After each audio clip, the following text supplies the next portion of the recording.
Oke, Assalamualaikum warahmatullahi wabarakatuh. Zaki ya, perkenalkan saya Mbak Arum ya. Saya akan membahas tentang materi selanjutnya dari kemarin ya. Katanya terakhir cahaya dan optik. Nah,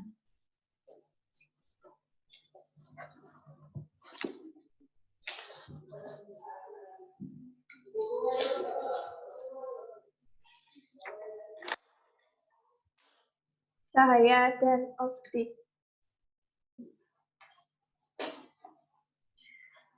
Sifat, ya kita bahas nomor 1 ya. Oke, nomor 1. Sifat-sifat cahaya antara lain adalah, pernyataan di atas yang benar tentang cahaya adalah nomor 1 kita lihat merambat lurus, 2 termasuk gelombang transversal, nomor 3 saat merambat memindahkan energi, nomor 4 memerlukan medium dalam perambatannya. Cahaya itu merambat lurus, betul. Kemudian termasuk gelombang transversal, iya betul. Nomor 3 saat merambat memindahkan energi, betul. Tapi yang nomor 4 itu memerlukan medium dalam perambatannya itu tidak ya. Jadi cahaya tidak memerlukan medium. Meskipun di ruang hampa, dia tetap merambat ya. Jadi yang benar adalah 1, 2, dan 3. Oke.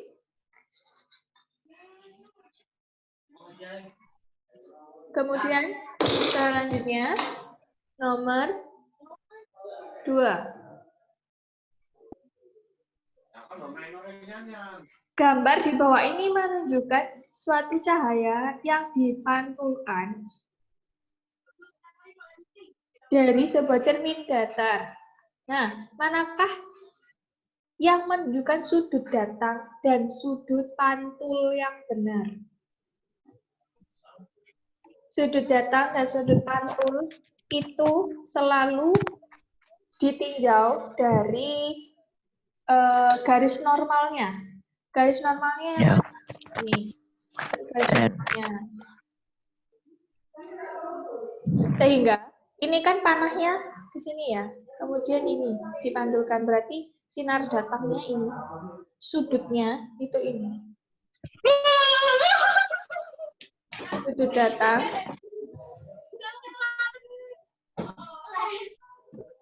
kemudian ini sudut pantul.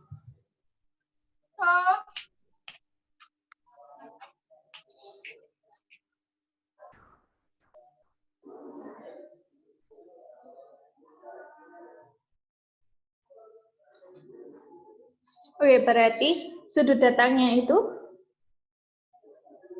2, sudut pantulnya adalah 3. Jadi jawabannya yang C. Kemudian selanjutnya, nomor 3. Pemantulan baur terjadi karena benda pemantul mempunyai permukaan yang baur ya. Berarti dia itu mencar-mencar gitu ya. Jadi terurai gitu. Kalau cermin datar kan mantulnya tidak membaur ya. Jadi kalau ini lurus cermin datar ya, dia mantulnya semuanya halus gitu ya, tidak terbias, tidak membaur. Kalau permukaannya kasar, baru memantulnya itu sembarang. Ada yang gini, ada yang gini. Nah, ini baur namanya. Kelihatan ya? Lupa saya pakai pensil.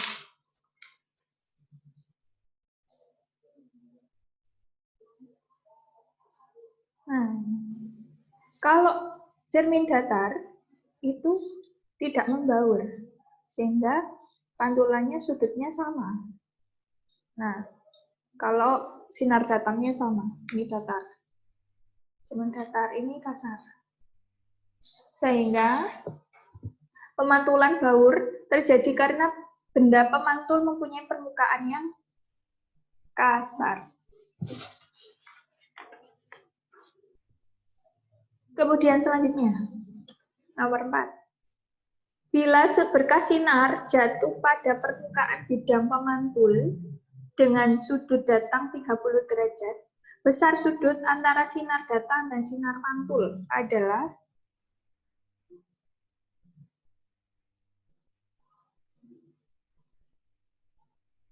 jadi ini tadi ya, ada yang keliru tadi. Nah, ini sudut datang itu yang di sini. Sudut datang itu theta R. Sudut pantul yang di sini.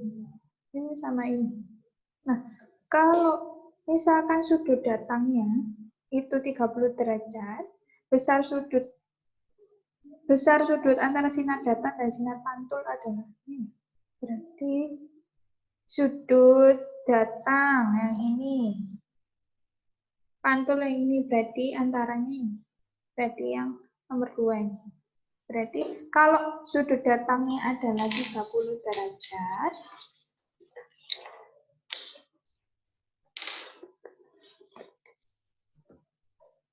kalau sinar datangnya 30 derajat misalnya ini.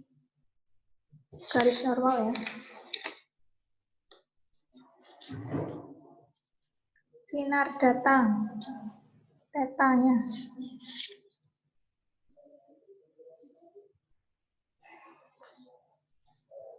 Sinar pantul.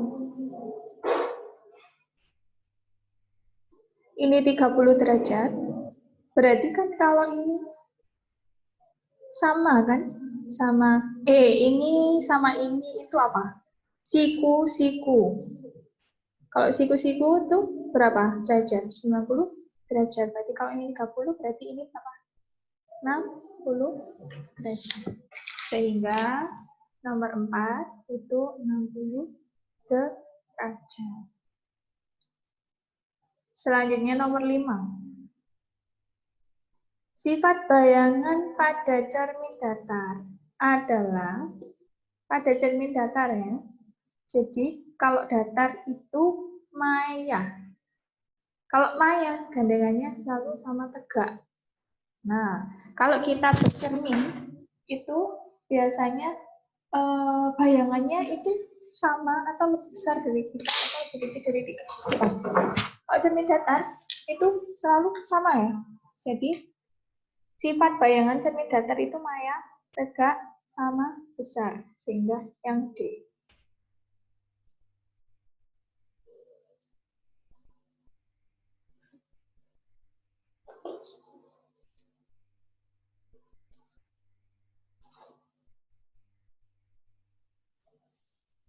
Nomor 6. Bajuri dengan tinggi badan 165 cm berdiri di depan cermin datar vertikal. Panjang cermin minimal yang dapat digunakan bajuri agar dia dapat melihat seluruh badannya adalah gimana nih?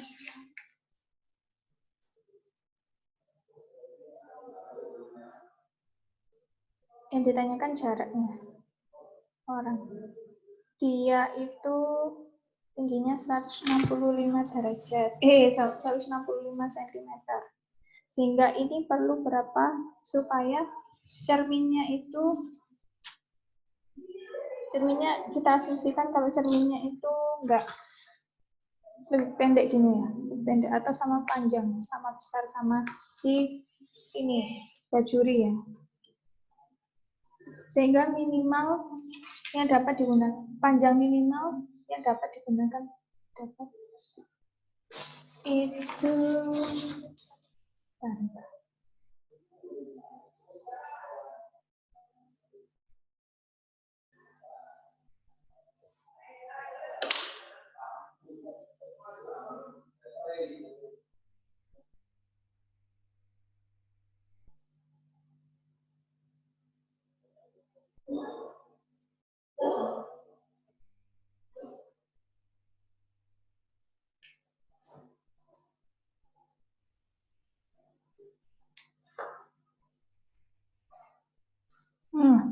kalau tingginya itu 165, jadi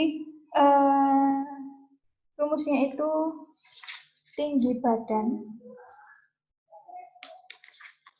sama dengan 2 kali tinggi cermin. Sehingga kalau yang ditanyakan adalah tinggi cermin, berarti tinggi badan per 2 ya. Berarti 165 dibagi 2. Hasilnya 82,5. Oke. Berarti 82,5 cm.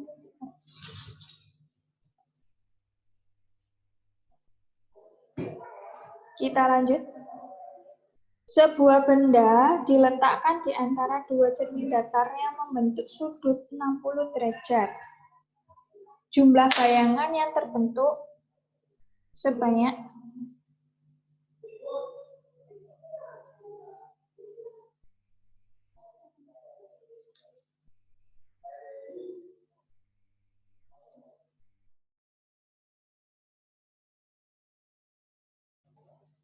ini ada dua cermin datar.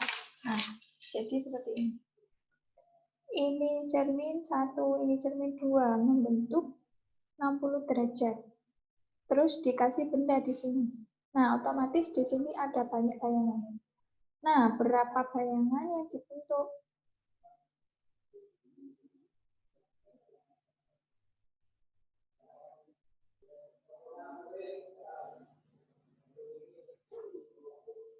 Nah, kita pakai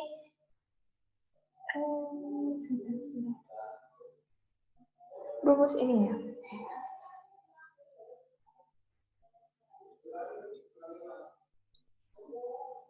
M itu adalah banyak bayangan.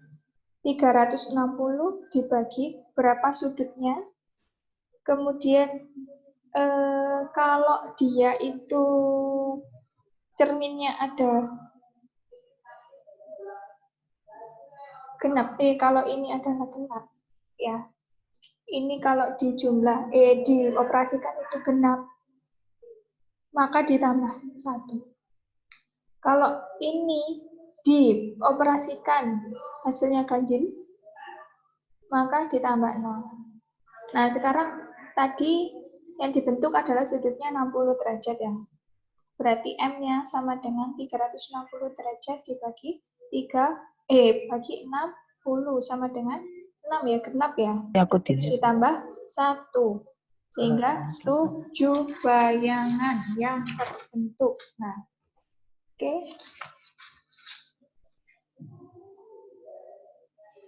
Oke. Kemudian nomor 8.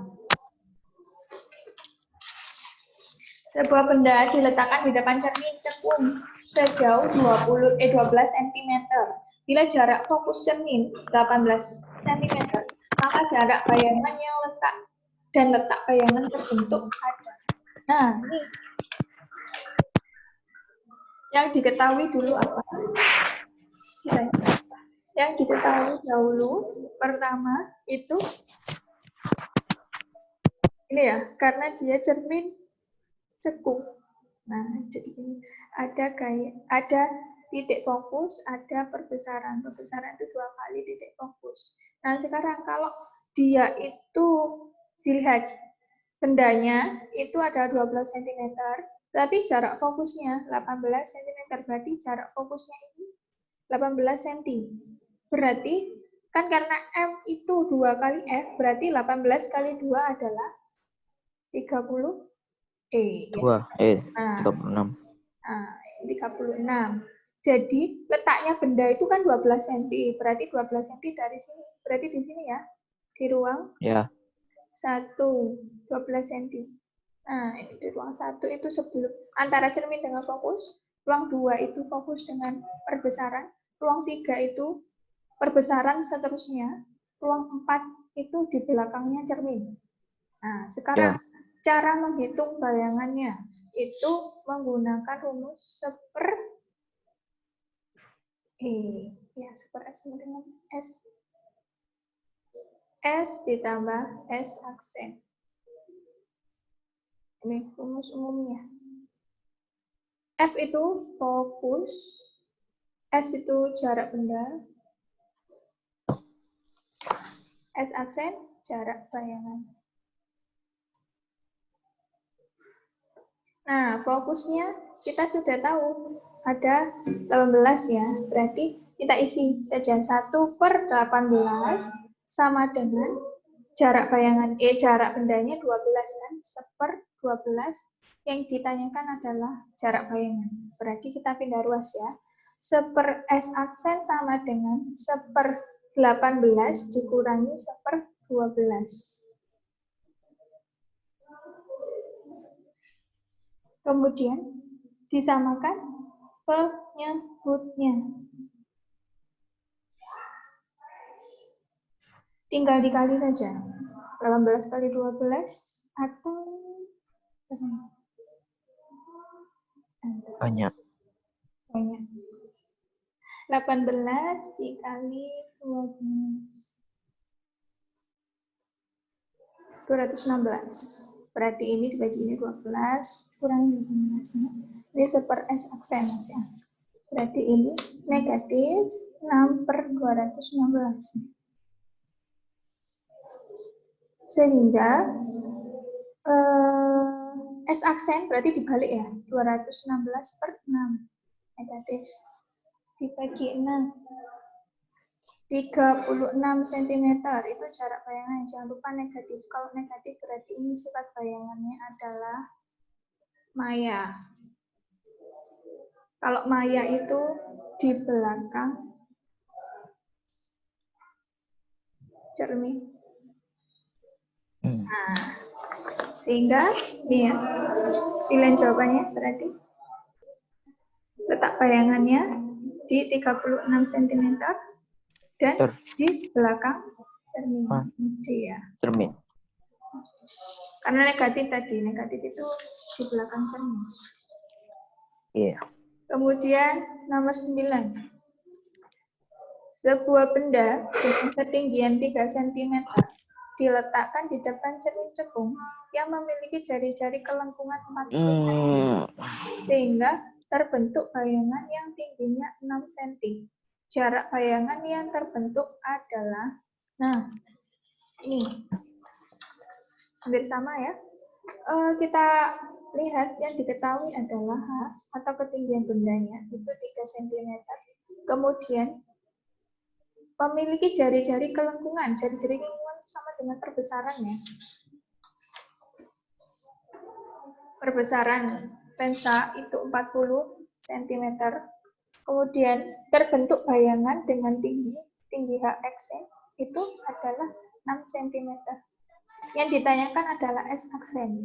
Nah, berarti dari sini 40 cm itu bisa kita cari ya. Ya. M sama dengan 2 kali fokus. Sehingga 40 sama dengan 2 kali fokus. Fokusnya sama dengan 20 cm. Nah, F-nya sudah ketemu. Kita akan menggunakan rumus ini lagi. Karena F-nya belum ada. S-nya juga belum ada. Nah, kita cari. Karena F-nya ini sudah ketemu ya. Sekarang S-nya. Karena yang dicari adalah S aksen. Berarti S-nya sekarang kita cari dari mana? S-nya itu kita cari dari perbesaran. Perbesaran itu H aksen per H atau S aksen per S.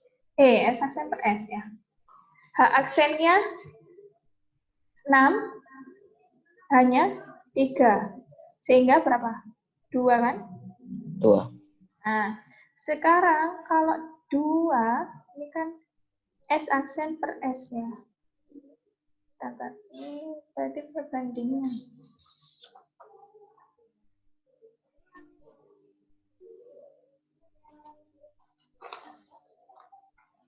Perbandingannya 2.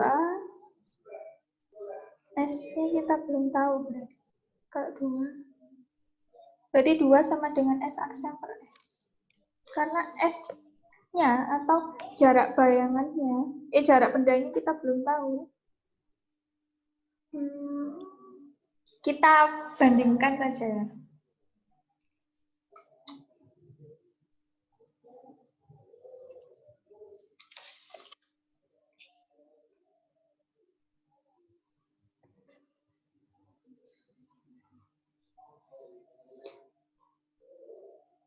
Oh, gini. Berarti S-nya sama dengan S aksen per 2.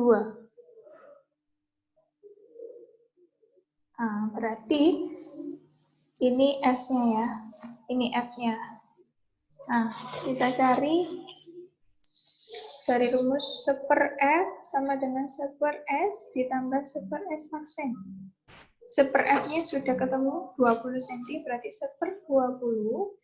1 per S-nya itu ini S aksen per 2. Berarti 1 per S aksen per 2 ditambah 1 per S aksen. Ini 1 dibagi S aksen per 2 berarti dibalik ya. Berarti 2 per 1 per S aksen. 2 per S aksen ditambah 1 per S aksen. Terus bagaimana ini jadinya? 1 per 20 sama dengan, ini ditambah karena penyebutnya sudah sama, berarti 3 per S aksen. S aksen kali hilang, berarti 60 cm. Meter.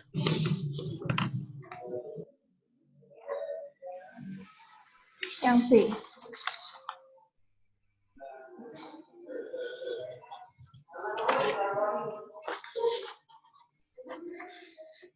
Nomor 10.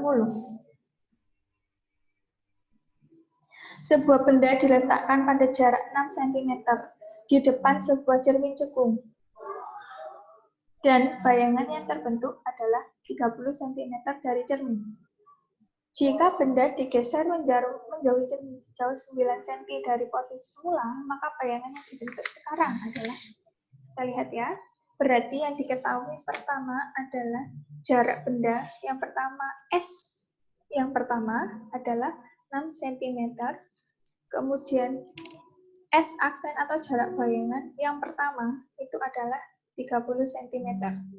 Kemudian dia digeser menjauhi cermin sejauh 9 cm dari posisi semula. Berarti S2-nya digeser 9 cm berarti ditambah 9 cm berarti 15 cm. Jadi berapakah S aksen yang kedua? Nah, kita cari dulu fokusnya dari sini. Karena cerminnya sama, tidak ganti, maka fokus dari cerminnya itu sama. Ini sama ini. Nah, jadinya 1 per F sama dengan 1 per S ditambah 1 per S aksen. 1 per S-nya 6 ditambah S aksennya 30. Kita samakan penyebutnya per 30, berarti ini 5 ditambah 1 sama dengan 6 per 30. Ini 1 per F, sehingga F-nya dibalik ya, 30 per 6 sama dengan 5 cm. Nah, karena F-nya sama, berarti kita bisa hitung S aksen yang keduanya. Berarti 1 per F sama dengan 1 per S ditambah 1 per S aksen. 1 per F-nya berarti 1 per 5, karena kita dapat 5 cm tadi, sama dengan 1 per S yang kedua, 15, ditambah 1 per S aksen yang kedua. Sehingga 1 per S aksen sama dengan dipindah ruas ya, berarti 1 per 5 dikurangi 1 per 15. Sama dengan disamakan penyebutnya yaitu 15. Yang ini bagi 5 kali 1, 3 dikurangi 1 ya. Sehingga jadi 2 per 15. 1 per S aksen yang kedua, berarti dibalik ya. Berarti 1 per S aksen yang kedua sama dengan 15 dibagi 2. Yaitu 7,5 cm. 7,5 cm. Nah, di belakang apa di depan? Karena hasilnya tidak negatif, berarti dia ada di depan cermin.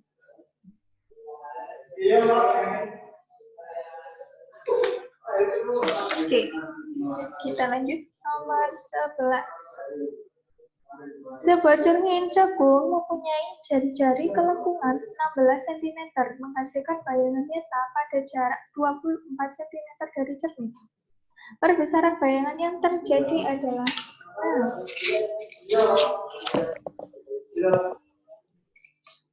diketahui pertama yaitu jari-jari kelengkungan, yaitu M sama dengan 16 cm. Kemudian menghasilkan bayangan nyata pada jarak, berarti S aksen yang sama dengan 24 cm. Dari perbesaran, dari jarak bayangan ini, Ya, sudah S aksen ya. Dari jari-jari kelengkungan itu 16 cm, berarti fokusnya kita bisa cari ya. Fokusnya berarti 2 M per 2 ya. M per 2 atau 16 Ya, per 2 hasilnya 8 cm. 8 Fokusnya cm. ada, S aksennya ada. Berarti kita cari dulu S-nya. Karena yang ditanyakan adalah perbesaran bayangan. Perbesaran itu tadi yang besar sama dengan S aksen per S. S aksennya sudah ada, tapi kita harus butuh S atau jarak benda dari cermin. Nah, dari rumus 1 per F sama dengan 1 per S ditambah 1 per S aksen. 1 per F-nya tadi sudah dapat 8. 1 per 8 sama dengan 1 per S yang kita cari ditambah 1 per S aksen 24.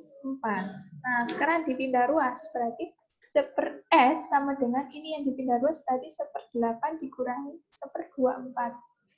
Disamakan penyebutnya. 24. 24 bagi 8 berarti 3 dikurangi 1 sama dengan 2 per 24. Ini kan 1 per S masih an, berarti dibalik. Berarti 24 per 2 itu sama dengan S-nya. S-nya sama dengan 12 cm. Nah, sekarang kita sudah punya S-nya, sudah punya S aksennya. Berarti perbesarannya kita bisa cari. S aksennya 24. S-nya adalah 12. Sehingga perbesarannya 2 kali. Tahu, kami bingung. Hah? Bingung? Kecepatan? Ya. Ya, dari mana? Sampai mana dulu? Jadi gini, karena yang ditanyakan tujuan kita itu adalah ini. Tujuan kita itu adalah menghitung perbesaran. Perbesaran rumusnya S aksen per S. S aksen itu jarak bayangan. S-nya jarak benda. Yang diketahui tadi ada hanya dua aja. Jari-jari kelengkungan sama jarak bayangan aja. Sedangkan yang dibutuhkan adalah S aksen sama S. Otomatis kita harus mencari S-nya kan? Nah, Ya. untuk mencari S itu kita pakainya rumus ini. 1 per F sama dengan 1 per S plus 1 per S aksen. Nah, S aksennya sudah ada. F-nya, nah kita pakai F-nya dari jari-jari kelengkungan ini. Jari-jari kelengkungan, F itu sama dengan jari-jari kelengkungan dibagi 2. Seperti tadi Ya. itu, ini kan, M ini. Nah, ini kan 18, ini 36. Kalau diketahui 36-nya berarti dibagi 2 kan bisa jadi 18 kan? Nah, sama kayak gitu berarti kalau yang diketahui M-nya adalah 16, berarti F-nya atau fokusnya itu adalah dibagi 2. Jadi 8. Nah, F-nya sudah ketemu, S-nya ketemu. Sehingga yang dicari adalah S-nya, karena kita butuh S tadi ya. Di sini S. Berarti kita masukkan rumusnya. S aksen sudah ada. F-nya sudah ada. Tinggal S-nya. Nah, S-nya yang kita cari berarti. Berarti F-nya tadi ketemu ke 8. S aksennya ketemu 2, 4. Berarti 1 per 8 sama dengan 1 per S ditambah 1 per 24. 4. Nah, karena dibalik. Ya, dipindah ruas. Karena ini pindah ruas kanan, dipindah ruas ke kiri. Nah, jadi yang sendirian sekarang cuma 1 per S. Nah, 1 per S-nya saya taruh sini. 1 per S. Berarti karena ini plus dipindah ruas menjadi ini. Nah jadinya 1 per 8 dikurangi 1 per 24. Bisa makan penyebutnya. Kita pakai 24. 24 dibagi 8. 3 dikali 1, 3. 24 dibagi 24, 1. Dikurangi. 2 dikurangi 1. 3 kurangi 1. 2 ya. Ya.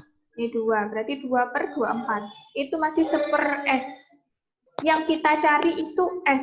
Jadi kita dibalik. Jadi S per 1, 24 per 2. 3. Oh, dia 2. 12. 4 bagi 2. Iya, jadinya 24 bagi 2 adalah 12. Sudah ketemu S-nya. Nah, kalau sudah ketemu S-nya, berarti kita masuk ke rumus ini. Nah, S aksennya sudah ada tadi, 24 ya. Kita masukkan lagi ke rumus ini, 24. S-nya tadi ketemu 12. Ini, Yes. masuk ke sini. 24 dibagi 2, 24 dibagi 12, 2. Sehingga perbesarannya adalah 2 kali. Jelas ya? Jelas. Oke, 2 kali berarti.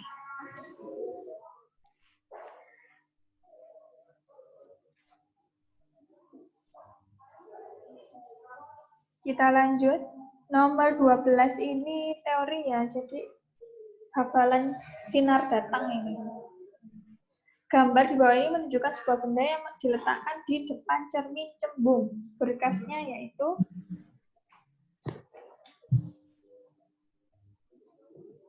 cermin cembung. Kalau bendanya di sini, cermin cembung, itu sinar datangnya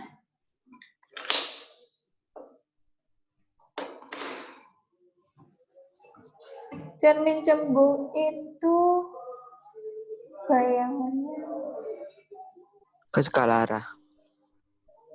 ya divergen dia. Kemudian kalau gimana ya? Jadi cermin cembung itu cuma satu kemungkinannya.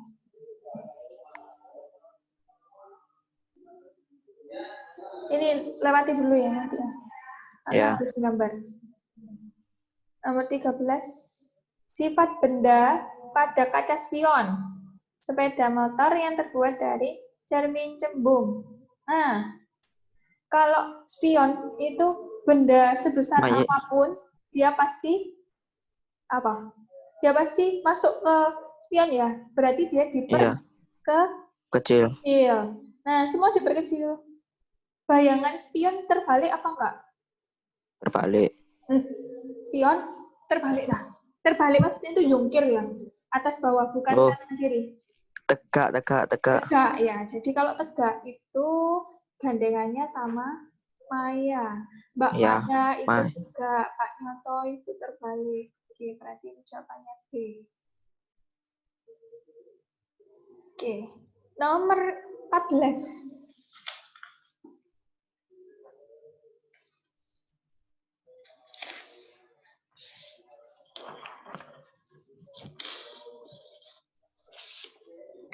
Hitung lagi ini. Sebuah benda diletakkan pada jarak 8 cm di depan sebuah cermin cembung yang titik apinya berjarak 12 cm. Bayangan yang dihasilkan berjarak berapa? Nah, di sini ada istilah baru yaitu titik api. Titik api itu sama aja dengan fokus, titik fokus. Berarti yang ditanyakan, yang diketahui adalah jarak sebuah benda, berarti S-nya sama dengan 8 cm. Kemudian titik api itu tadi fokusnya, berarti fokusnya jaraknya 12 cm. Yang ditanyakan adalah bayangan, berarti S aksen. Nah, berarti kalau ada 3 gini, berarti kita pakai rumus yang umum. Seper F sama dengan seper S ditambah seper S aksen. Seper 12 sama dengan seper 8 ditambah seper S aksen. Berarti yang dicari kan seper S aksen ya. Seper S aksen dipindah ruas menjadi negatif ya ini. Berarti seper 12 dikurangi seper 8 ya. 8. Nah, sekarang seper S aksen ini saya pindah ke kiri ya supaya enak ya. Ke kanan, kiri. Seper 12 dikurangi seper 8. Kita samakan penyebutnya. Misalkan 24 ya. 24 dibagi 12. 2 ya. Dikurangi 24 dibagi 8. 3. Berarti 2 dikurangi 3 negatif 1 per 24. Seper S aksen. Berarti S aksennya dibalik 24. Negatif ya. Ya, Senti. di belakang cermin berarti. Di belakang cermin. Berarti 24 cm di belakang cermin.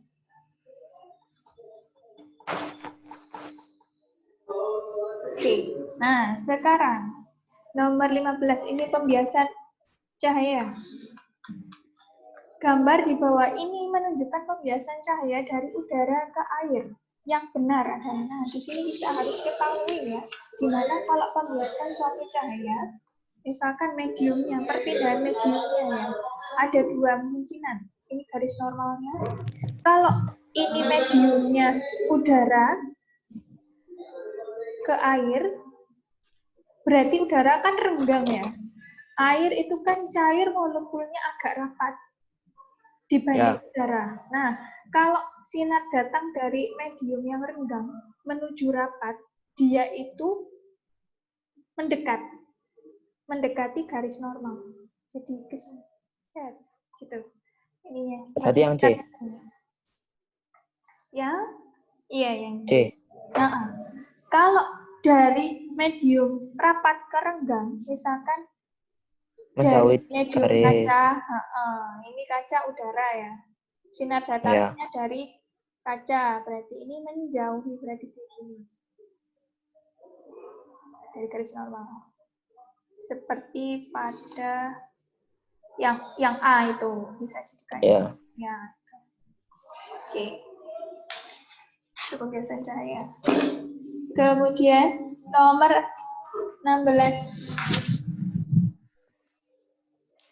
Fenomena alam pelangi dan fata morgana adalah contoh dari Pembiasan. pembiasan.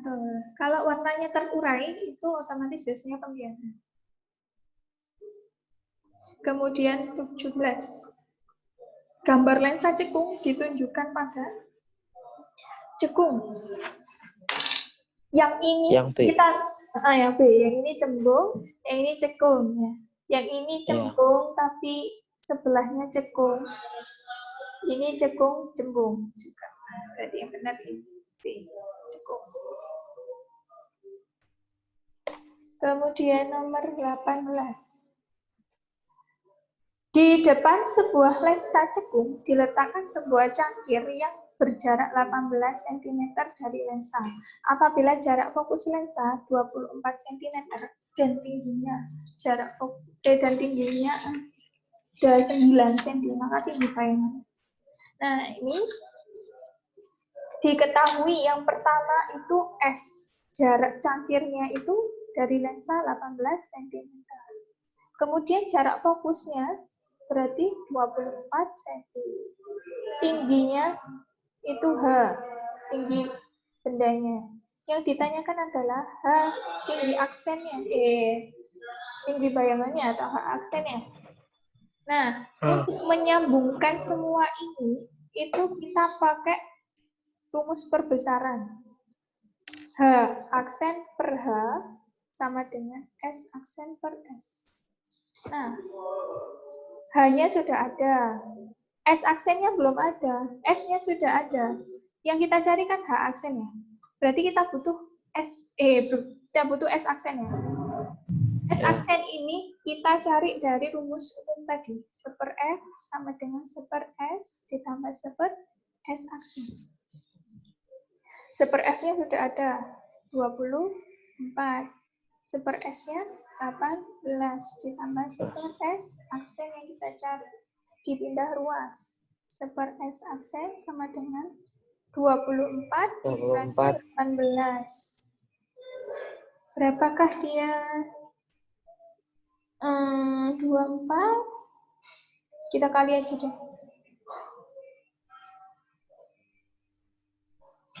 432 dibagi 24, 18 dikurangi dibagi 18, 24 ya. Berarti negatif ya. Negatif 6 ya. Ya. Seper S aksen. Sehingga S aksennya 432 per 6. 432 bagi 6 itu 72 cm. Negatif. Nah, Jangan lupa negatifnya, tapi nanti tidak berpengaruh pada ini. Nah, S aksennya sudah ada. Nah, berarti dari rumus ini kita pakai H aksen per H sama dengan S aksen per S. H aksen yang kita cari hanya 9 sama dengan S aksennya tadi 72. Kalau perbesaran itu mutlak ya, meskipun negatif, itu dia tidak ikut negatifnya, tetap positif. Ya. Ini hanya menunjukkan letak bayangannya. Oke. S aksennya 72 per S-nya 18. Sehingga H aksennya sama dengan 72 per 18 dikali 9. Kita coret ya. Ini sama ini. 72 dibagi 2 sama dengan 36 cm.